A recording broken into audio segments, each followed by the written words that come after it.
What if I told you that you could prepare a hot meal without a single pot, pan, or even an open flame? For modern people, a kitchen without a stove or metal utensils seems completely useless. But for the indigenous peoples of North America, this was an everyday reality.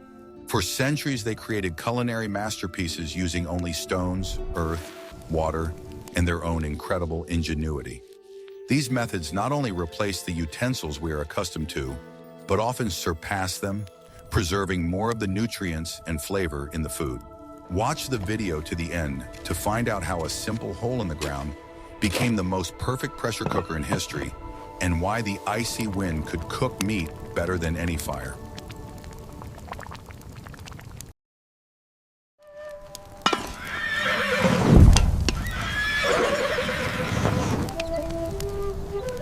Want to know a secret that changes everything you thought you knew about the laws of physics in the kitchen? The main problem with ancient cooking was the lack of fireproof cookware that could be placed directly on the fire. Clay pots were fragile and heavy, completely unsuitable for the nomadic life of the Great Plains tribes.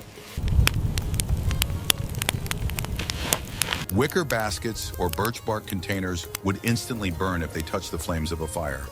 However, the Indians found an ingenious way to circumvent this physical limitation by turning the heating process upside down. Instead of placing the vessel on the fire, they placed the fire inside the vessel using intermediaries. These intermediaries were ordinary river stones, which lay in abundance on the banks of water bodies. Only certain types of stone were selected, which did not crack or explode from the sudden temperature change when heated. The stones were heated in the fire until they glowed red from the accumulated heat. Then, using special wooden tongs or deer antlers, they were carefully transferred to a basket of water.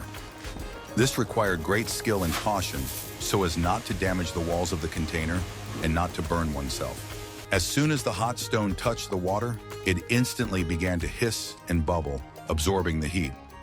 One stone after another was placed in the improvised cauldron, maintaining the boiling temperature for as long as necessary. The water boiled surprisingly quickly, often faster than in a metal kettle on a modern stove. Meat, roots, herbs, and vegetables were thrown into this boiling water and cooked in this stone broth. As the stones cooled, they were removed, cleaned, and placed back on the fire, and new hot ones were put in their place. This method allowed rich broths to be cooked in containers made of wood, thick leather, or even waterproof fabric. Food prepared in this way acquired a special, incomparable mineral flavor from the hot stones. We should add more stones to that one. It is almost ready. The deer is tender. The mist is thick tonight. In addition, this method was incredibly economical, as it allowed large amounts of food to be cooked with minimal wood consumption. All the heat from the stones went directly into the water, with virtually no dissipation into the surrounding air. It was pure thermodynamics applied in practice long before the discovery of the laws of physics.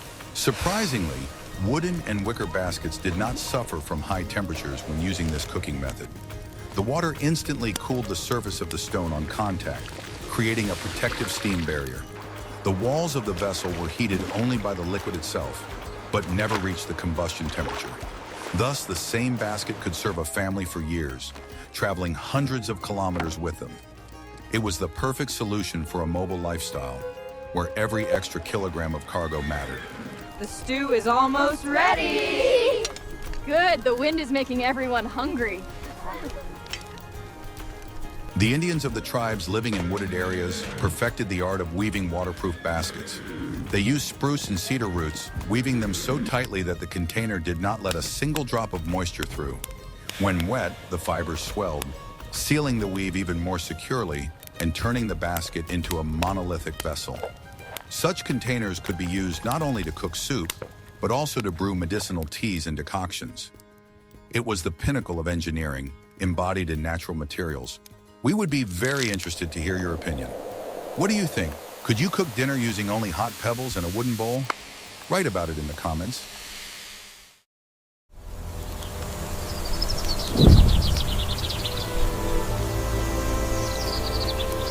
Are you ready to learn the truth about how to feed an entire tribe without building a huge fire? When it was necessary to cook large quantities of meat or tough root vegetables, ordinary frying over a fire was not suitable. The meat could burn on the outside while remaining raw on the inside, and valuable fat would simply drip into the coals and be wasted. The solution was an earth oven, a grandiose structure that used the principles of smoldering and steaming. It was a real underground kitchen, capable of turning the toughest pieces into the most tender delicacies. The process began with digging a deep pit, the size of which depended on the amount of food. A layer of stones was laid at the bottom of the pit, and a large fire was lit on top, which burned for several hours. The goal was to heat the stones as much as possible, turning them into a powerful source of heat. When the wood burned out, the coals and ashes were carefully raked or removed, leaving only the hot stone base. This was the heart of the future oven, ready to transfer its heat to the food. A layer of fresh grass, green branches, or seaweed, if the tribe lived near water, was placed on top of the hot stones. This layer served a dual purpose. It protected the food from direct contact with the stones and created steam. The moisture contained in the greens instantly turned into a thick cloud of steam. It was this steam that was supposed to cook the food, making it juicy and soft. The aroma of the herbs permeated the food, adding unique notes to the dish. Meat wrapped in leaves, vegetables, kamasha roots, or onions were placed on the grass cushion. Everything was then covered again with a thick layer of moist vegetation, creating a closed space. The final step was to cover the pit with earth, which completely blocked the escape of steam and heat. The result was an airtight chamber, inside which the temperature and pressure remained high for hours, and sometimes days. No smell escaped, which also hid the camp from unwanted guests and predators. But what if you don't even have the opportunity to dig a pit, and all you have at hand is freshly caught game? In the next chapter, you will learn how Native Americans used the prey itself as cookware, turning the animal's anatomy into kitchen utensils.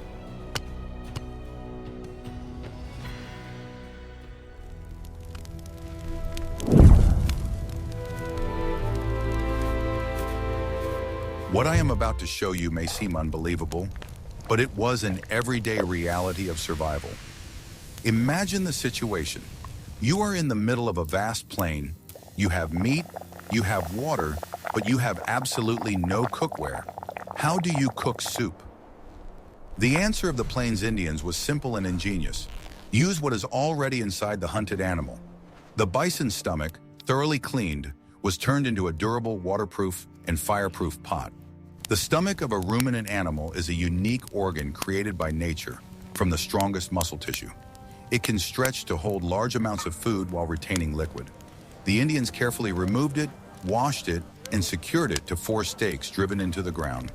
The result was a natural bowl hanging above the ground, ready to receive the ingredients for the future meal.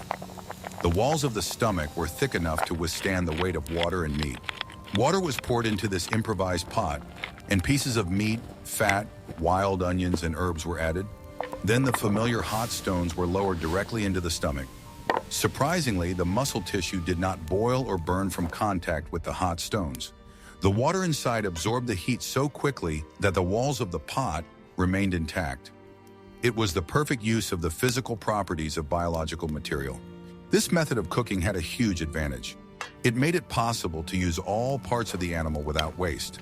After the soup was eaten, the pot itself, the stomach, could also be eaten. Soaked in meat broth and fat, it became soft and nutritious. Nothing was thrown away, and the tribe was left with no waste to carry with them. It was the concept of waste-free production in its absolute form. In addition to the stomach, the animal's skin was also used for the same purpose. A small hole was dug, lined with raw skin with the wool side down, and the edges were secured with stones. Water was poured into this depression and cooked using the stone boiling method. The skin was so thick that the water did not seep into the ground even after several hours. This method was often used by hunters who were far from the main camp. Using internal organs as cookware required a deep knowledge of anatomy. It was necessary to know exactly how to separate the stomach without damaging it and how to process it correctly. This knowledge was passed down from father to son as part of the mandatory training of a hunter. A mistake in cutting could deprive the group of the opportunity to cook hot food. Respect for the prey was manifested in the ability to use every part of it to good effect. The taste of dishes cooked in such biological dishes was especially rich. The juices of the meat were not diluted by the foreign tastes of metal or clay.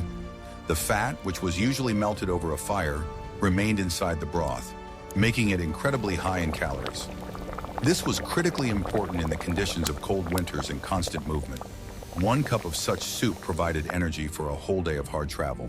Please like this video if you also admire such incredible ingenuity and the ability to find a way out of any situation.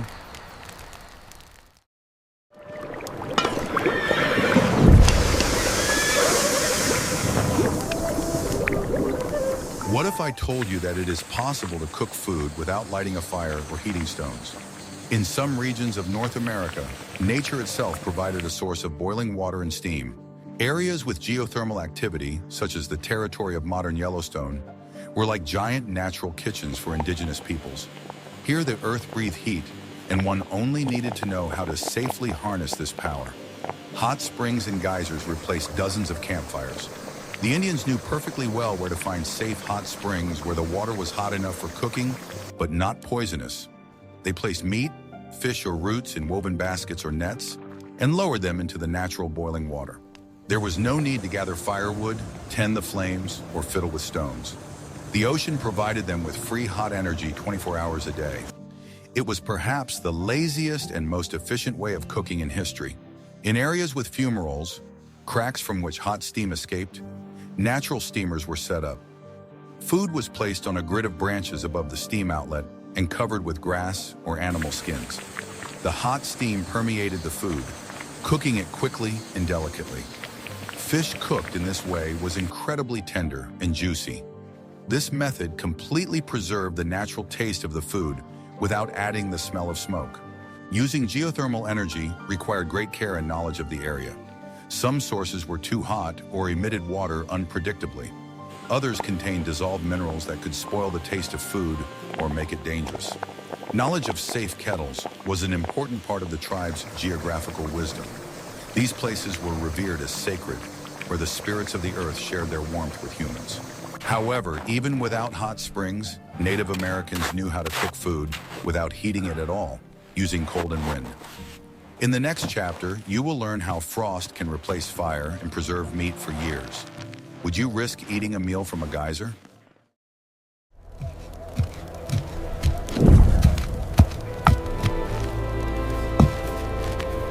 In a world without refrigerators and preservatives, Native Americans discovered that thyme and bacteria could cook food just as well as fire. Fermentation was a way to make food edible, tender, and long-lasting without heat treatment. Kuchima was a complex chemical process that turned raw, organic matter into nutritious reserves. The tribes of the north and the coast were masters of this art, which may seem risky to modern people. One striking example was the fermentation of fish heads or caviar. The products were placed in special pits lined with grass and bark and left for a certain period of time. In the absence of oxygen, a process of lactic acid fermentation began, similar to the fermentation of cabbage. The structure of the product changed. It became soft like butter and acquired a sharp, rich taste. To an outside observer, this might have looked like spoilage, but for the Indians, it was a delicacy rich in probiotics. Berries were also subjected to similar processing, turning into energy pastes.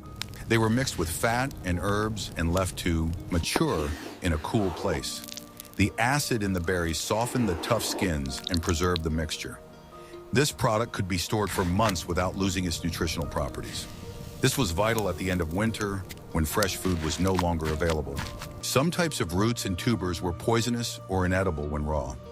Fermentation destroyed toxins and complex sugars, making them safe and sweet. The Indians soaked them in running water or buried them in damp soil for several weeks. Nature itself carried out the chemical reaction of neutralizing the poison. This allowed them to expand their diet with plants that would otherwise have been useless. The fat of marine mammals was also fermented, turning into a liquid oil that was used as a sauce. It was stored in skin bags, where it acquired a special taste and aroma. This oil was a concentrate of energy that helped people survive in the Arctic cold.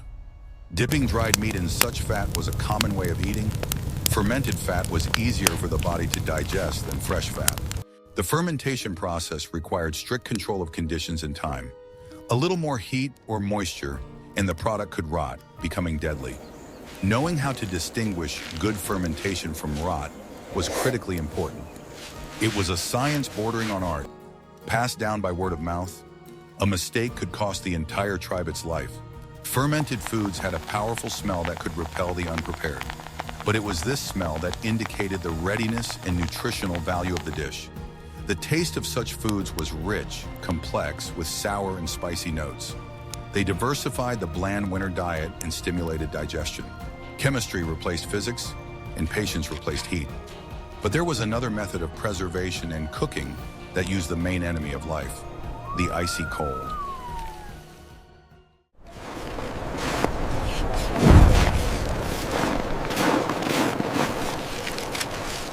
Frost on the Great Plains and in the north could kill in a matter of hours, but the Indians learned to use it as a cook. Sublimation, or freezing out moisture, was an ancient technique that allowed meat and fish to be cooked without heat. The cold, dry wind drew moisture out of food just as effectively as the hot sun. The result was light, nutritious food that would keep for years. The meat was cut into thin strips to increase the area of contact with the air. These strips were hung on tall wooden frames, blown by the wind.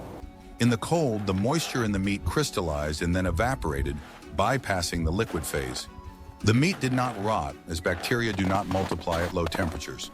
After a few days, it became as hard as wood, but retained all its nutrients. Such meat could be eaten dry, simply by chewing it for a long time. Under the influence of saliva, it regained its volume and taste.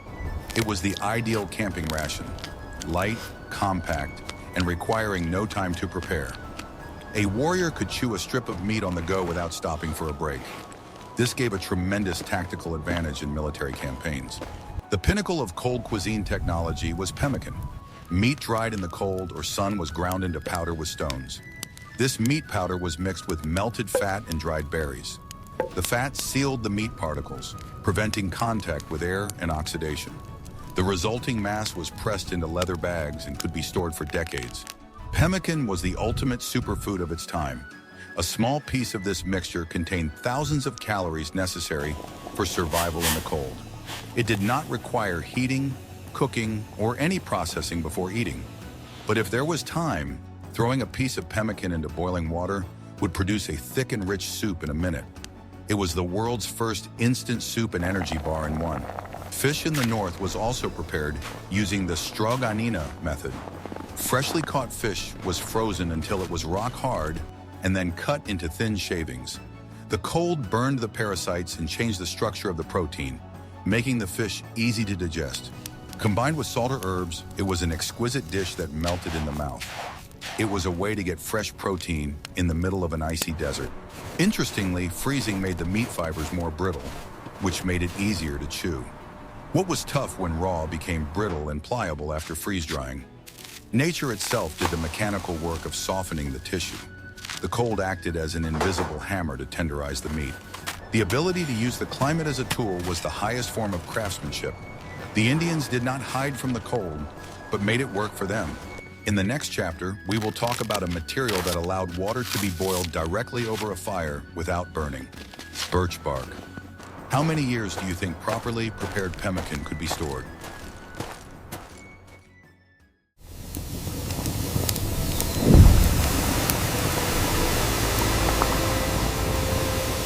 It seems paradoxical that dishes made of tree bark can stand on coals and not burn. But the tribes of the forest zone, where birch trees grew, knew the laws of thermal conductivity very well. Birch bark is a unique natural material. It is waterproof, durable, flexible, and contains tar, which acts as an antiseptic. It was used to make lightweight and convenient pots in which water could be boiled. The secret was that the birch bark vessel was not placed in an open raging flame, but on hot coals or suspended high above the fire.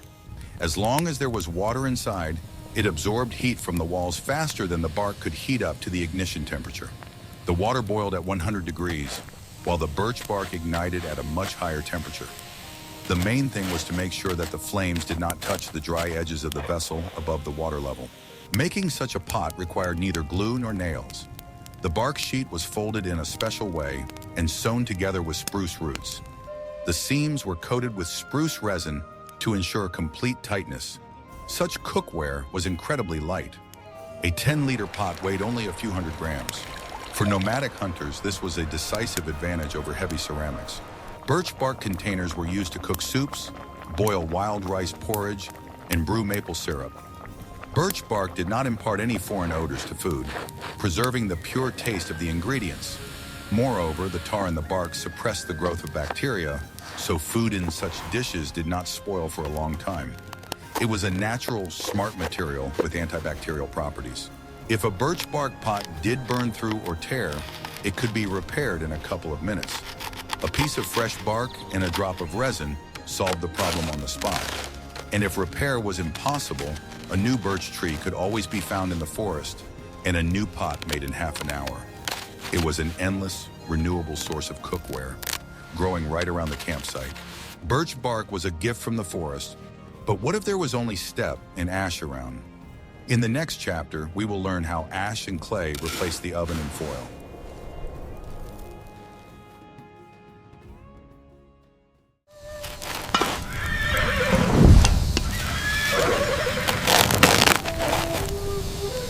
For most of us, ashes and cinders from a fire are just trash, but for Native Americans, they were the perfect baking medium.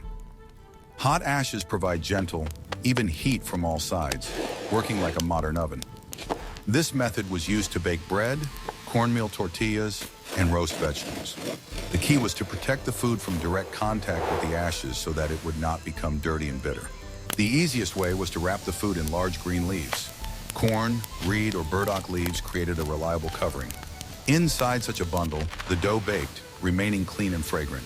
The leaves released moisture, preventing the bread from drying out and forming a hard crust. The result was steamed bread with the aroma of a campfire. A more complex version involved the use of clay. A whole bird or fish, without plucking or scaling, was coated with a thick layer of wet clay.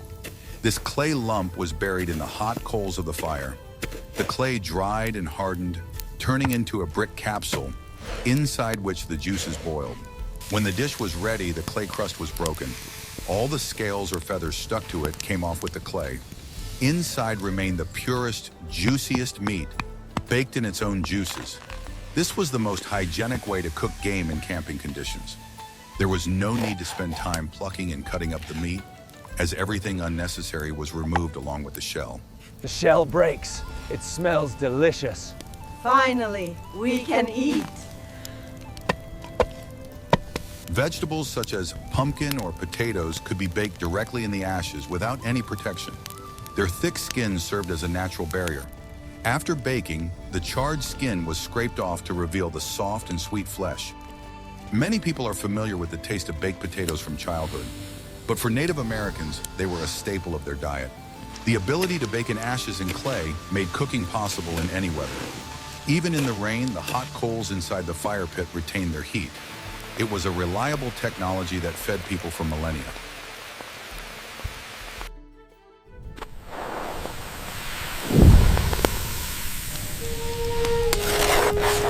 The sun was the most powerful and revered source of heat for Native Americans, and they used its energy to cook directly.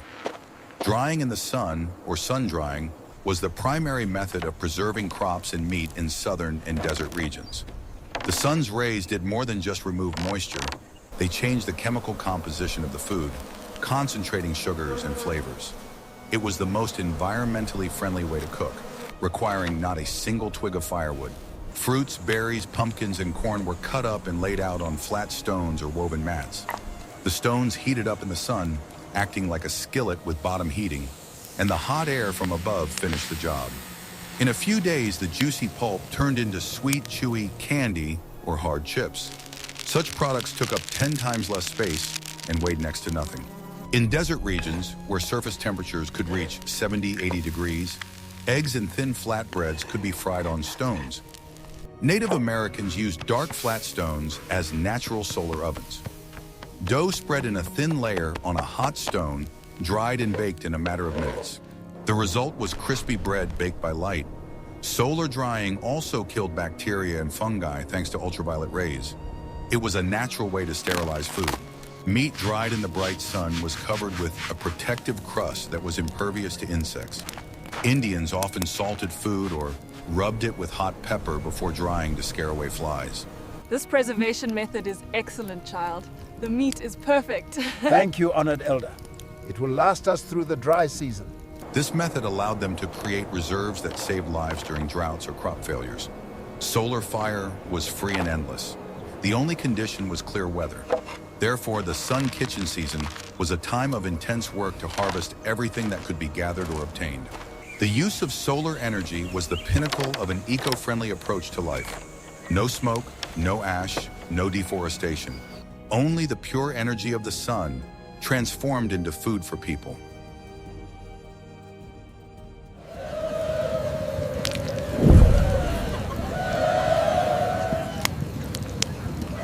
All these methods of cooking, without pots, without fire, using stones in the sun, tell us one thing. The Native American kitchen was not just a way to fill the stomach. It was a complex system of interaction with the surrounding world. Full of respect for resources, cooking was a collective act that united the family and the tribe. The absence of personal dishes meant that food was always shared among everyone. The division of labor was clear. Men hunted for meat, women knew the secrets of herbs and preservation methods. But around the fire or the earthen oven, everyone became equal participants in the process. Knowing which stone would not explode and which bark would not burn was as important as the ability to shoot an arrow accurately. It was a science of survival, recorded not in books, but in the skills of the hands. These methods taught thriftiness. Nothing was thrown away. Every joule of heat and every gram of food was used with maximum efficiency. In a world where obtaining food required enormous effort, this attitude was the only one possible. It was an economy of scarcity that gave rise to incredible ingenuity. We carry our kitchen with us wherever we roam. The earth is our pantry. The lack of heavy utensils gave them freedom. The Indians were not tied to things. Their kitchen was wherever there was earth, water, and stones. They could leave at any moment without regretting the ovens or pots they left behind. The whole world was their home and their kitchen. The legacy of these culinary traditions is still alive today. Many modern barbecue and smoking methods have their roots in those very earth ovens and smokehouses. We continue to use the wisdom of ancient cooks, often without even realizing it.